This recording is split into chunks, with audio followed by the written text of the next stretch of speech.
আমাদের আন্দোলন হচ্ছে আমরা আজকে ডিজির পদত্যাগ চাই এবং মন্ত্রণালয়, শিক্ষা মন্ত্রণালয় যেসব জায়গায় আওয়ামী লীগের দেশরা আছে তাদের পদত্যাগের দাবিতে আজকে আমাদের এই সমাবেশ। এবং আজকে আমরা মাসিক ডিজি পদত্যাগ করেই বাসায় ফিরবো। শিক্ষক কর্মচারী ঐক্যজোটের পক্ষ থেকে আমি নাজমা সিল্লাকে সাংস্কৃতিক সম্পাদিক। ধন্যবাদ।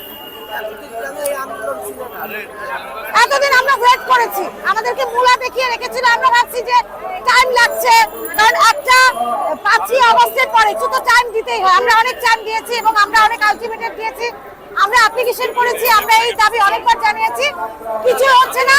তারপর না পেরেই তো মানুষ আন্দোলন করে, তাই না? তো না পেরেই আমরা রাস্তায় নেমেছি। ধন্যবাদ।